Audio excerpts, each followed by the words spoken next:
The Forondil wheel is back, which means you know that your boy Chisgule Gaming is going to make a video and max spin the wheel. So stick around in this video to see how we do, to hear my thoughts on how it's been fighting with Forondil so far, and where I think his sweet spot really is going to be.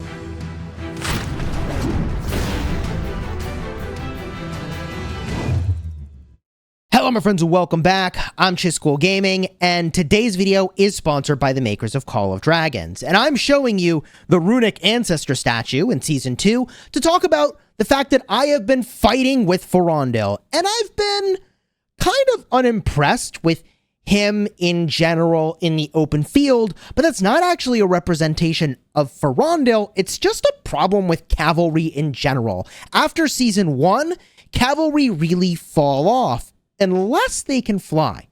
And in Season 2, I think that flying cavalry are going to be really, really important. Like, I just don't think it's a coincidence that the map has these absolutely insane choke points. I mean, like, look at this. There's a wall dividing, like, everything. Everything you do is divided up in this map in a way that's just really crazy. And even the final zone for the dragon just is so divided up with crazy choke points where only one alliance can go through. So I just really think that flyers are going to play a very important role. And I'm putting my money in with Forondil. Why am I doing that? Flying cavalry served me insanely well in the last season, and you can run around and cause an astonishing amount of havoc going where regular cavalry simply cannot go. So I use the Spring Wardens in order to have eagles. That is a flying cavalry unit. My Forondil is currently 5, 1, 2, 4. And like I said, he's okay. I'm using Forondil with Bakshi for general fielding, and it's been fine. I almost have Bakshi awakened. I'm very close to that, but I am going to let that happen from gold keys rather than using universals on that. I really don't need Bakshi urgently, so we're going to let it chill. And I think my game plan is either going to be Forondil and Thea, or more likely, I think I will go Forondil and Craig. I actually think I think I go Forondil Craig. I'd love to have a second really good flyer, but I think the AoE damage and damage over time is too good to pass up on, but I have time before I have to level up those heroes and make that decision. So we'll chill for now, figure out which one of those it's going to be, but Forondil will be a part of the pair. And Forondil is just crazy for taking down normal attackers like Sindrian or Freygar. Really, really crazy. But you generally can't catch out cavalry like that anyways. So let's go now and do our spins. And I can show you I bought the bundles. In case you haven't seen it before, here it is for $100, 45 vouchers, $50, 25 vouchers, $20, 15 vouchers, $10, 10 vouchers, $5, 5 vouchers, $185. Then you spend 70,000 gems. You can get 200 spins, and that is what I'll be doing today.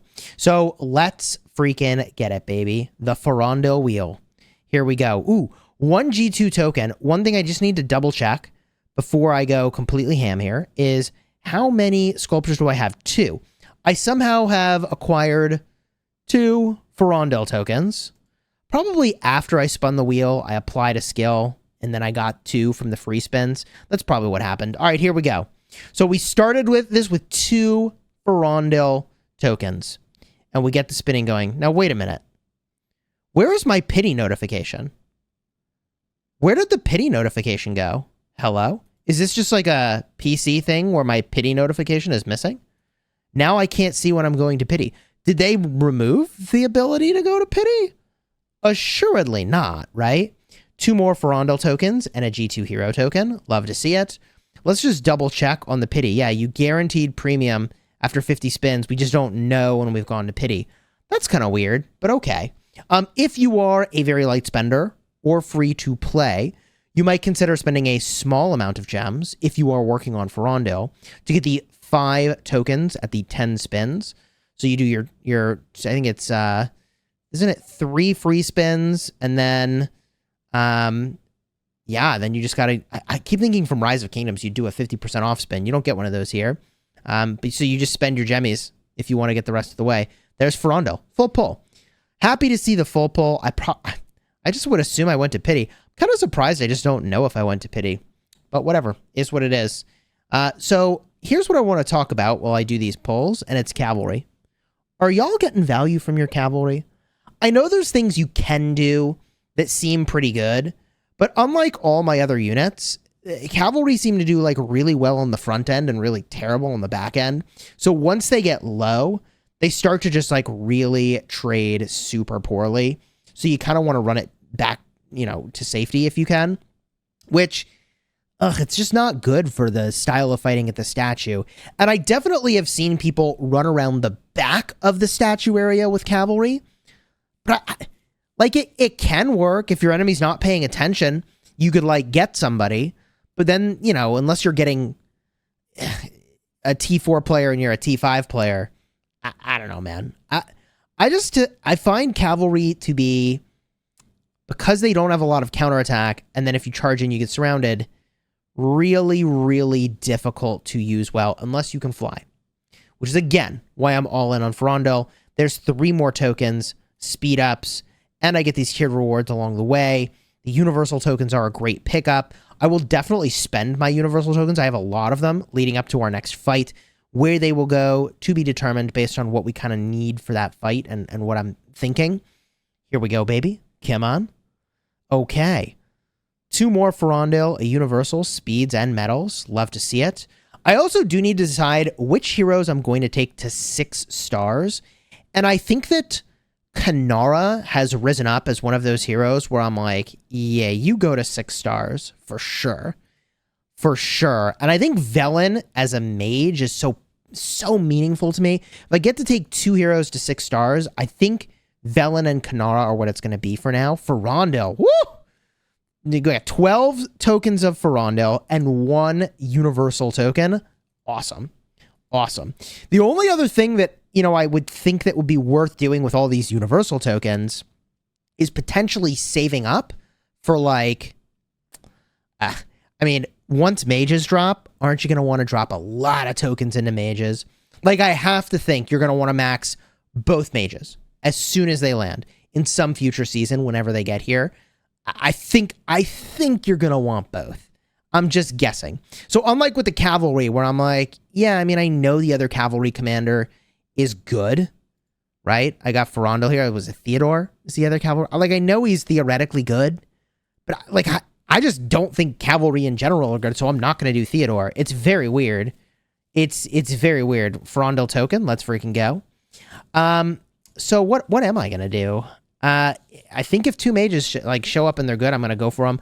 I think if we get like 2 infantry that are really good, that also could be very tempting. So I think saving tokens for future seasons could honestly be really compelling, but I also generally feel like you really need to max out your stuff right before a fight. So right before a fight, I'm probably going to drop a lot of tokens in. Here we go, baby. What do we get? Okay, that is a lot of medals, speeds, and then nothing else. That's a little awkward. All right. Come on, please. Please. I also am kind of tempted to start getting Velen from spending again. I got a lot of Velen initially from the daily special offer. We're just going to drop gems into this now. Casually dropping 70,000 gems. Also, I'm going to have to buy some bundles to stock up on gems, which I assume I will be able to do very soon from the events that are coming right around the corner. Here we go. We drop the gemmies. I got 100 more spins to do. Also, I get these guaranteed rewards. You love to see it.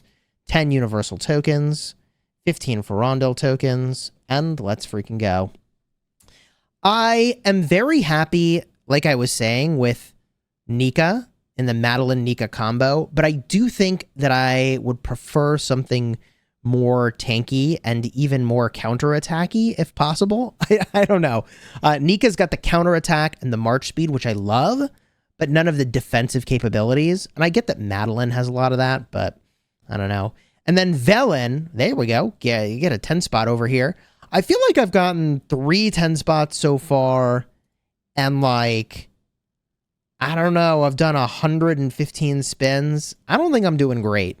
We'll look at the grand total at the end. I think I'm just doing okay right now. There's another Forondil token and a G2 hero token. All right. I have been using Sindrian a lot, by the way. He's up to 5,333. I've been very happy with Sindrian. And I've been doing the daily special offer for him. I am debating putting a bunch of universals for him. And then not going all the way with him just because I do need to push power in a Strongest Lord at some point. And that might be for a Sindrian Strongest Lord event. Okay, hey, there's another full pull. That's better. So I think that the next two Strongest Lords and Lucky Spins, by the way, are going to be Sindrian and Freygar. And I think most people are not going to have like the season 1+ like we did as the sort of intermediary. I mean, it was nice to, you know, get a jump start on a bunch of those tokens, but there's 2 more Forondil. That's good. Definitely nice to get a jump start on those tokens. I just think that the infantry mage cycle, whenever those show up, man, they're just going to be so much more important. That spin sucks, by the way. That spin really sucks. GG. So the main value, like I said, that I think I'm getting from these cavalry is going to be flying over stuff. And I think I'm going to need to train a lot of flying cavalry. I mean, I like to use them. They're very fun. They're very disruptive. And I think it's just going to be so common that people are flying. There's the G2 hero token and the legendary medals. I do think, however, so this might come across as weird, but on this map, like, flying could be so important that it is entirely possible that I have to switch back to the League of Order, which is, I know, I just got this guy for the flying cavalry. We'll see. I think I'm going to get plenty of value with the flying calves, but it could be that the Celestials just are incredible in this map, and it would not surprise me if that were the case. It could be that, like, Thea and Freygar, by the way, 5 Forondil tokens. I shot the moon. We've done it. I don't think I've ever done that before. GG. 5 tokens. Okay. Kind of a cool spin. That's a cool outcome. Not gonna lie. So I think that it could be that flying marksmen and flying mages end up being even more important to do proper pushes, whereas like cavalry is like that backline disruptive stuff still. And at the end of the day, hospital is hospital, but I don't know. Celestials could be really good. This map is just, the more you study it in Season 2, I'm telling you, you take any one thing from this video, it's actually that the Season 2 map is so constraining, it's insane, which I actually think is a very good thing. Forondil, G2 hero token, ton of legendary medals. The thing that I think is, I don't know, like a little bit lame is when an enemy can just leverage overwhelming numbers. And it's harder to leverage overwhelming numbers if you can't actually get them in the zone. I feel like these pulls definitely improved, by the way. I got more full pulls toward the end of this, and I feel like I'm looking pretty good here. 1 Forondil token, the 2 legendary medals, the speeds and resources. Not bad. 10 more pulls to go here. We get the Forondil token, the universal token. Can we get another full pull in the final spin? We can! Dude, I made out pretty good. Chat, I think I made out pretty good. All right. There's another 11 Forondil tokens and a G2 hero token. Love to see it. On the event calendar, we do see the Lucky Ball Machine is soon. The Bounty Hunt event is coming up with it. In addition, there is a quiz event giving you rewards. We've got Roots of War, Prosperity Forest games. And I think we've also got a recharge event. So if you're planning on spending money, you might want to, pro tip. If in fact the recharge event aligns with this wheel, you might be able to wait to spend and buy your tickets until Thursday of this week. Yeah, you probably should do that. I want to spend anyways, so I'm going to buy more stuff. So this is not a big deal for me. There's probably a bundle I'm going to buy related to this stuff. But like, yeah, I actually think most people should wait to spend until Thursday. Man, if you got value from this video, that alone right there, if you're a spender, could be pretty big. Consider subscribing if you haven't already. Ooh, hold up. I got to go build a flag. All right, let's check the grand total tokens I received. Remember, I started with 2. I got 141 tokens. I crushed it. That's pretty good. I feel like I did pretty good there, actually. So where do I want these skill ups to land? I mean, at this point, I may as well max out the last skill. But really, it's this third skill that's the jam. I want the March Speed. That's my number one. That's actually my number one, is the March Speed. The damage dealt is good as well. I think he'd be fine as a secondary. But the defense penetration, I could take it or leave it. This skill goes up by 1%, 1%, 2%, 2%. So if I was going to get skills in this, you'd really want like all the skills to go into that, which I don't think the 10% defense penetration is better than what I'm getting from maxing out these other skills instead. So here's hoping I land on the skills on the right. And let's go. Yo, that's exactly what I wanted. Okay. We do it again. Come on. Let's go. Okay. That is exactly what I wanted. Now, if I get that skill again, it is giving me 4% extra March speed for the one skill up. Yo. Okay. I actually have enough tokens to give this a try. Please. Please. Can I land on this 3 times in a row? Shooting the freaking moon. Come on. Uh-oh. GG. Didn't happen. I got 1% more defense penetration. Bro. That is like nothing. Okay. Well, GG. Can't win them all. Can't win them all. The Song of Swiftness. That's what I really want. Grants a buff when Forondil leads a Cavalry Legion. GG. Ah, so close to the 4% March speed. But whatever. I have a bunch of universals. I could deploy them. I might deploy them. Right before the fight, I'll kind of decide where things go. And we'll kind of go from there. Last thing we can do in this video is to jam out the gold keys that I got from the bundle. Let's freaking go. Legendary. Okay. That's pretty good. Nika's good. I mean, Madeline Nika's what I'm using, man. Amazing. We go again. Please, legend. Okay, no dice. GG. If you haven't already subscribed to the channel, consider smashing that subscribe button. I will show fighting at some point. I've just been enjoying doing the fighting with the team so far this season. We've won some ruins or statue fights. We've lost some statue fights. I think we might be up one in total or even. But it is pretty close, generally speaking. So it's going to be a lot of fighting this season. It should be pretty hype. Ugh, no legendaries. GG, man. Let's go see if I get a skill up on Nika. I don't think that I do. I had a perfect Nika going.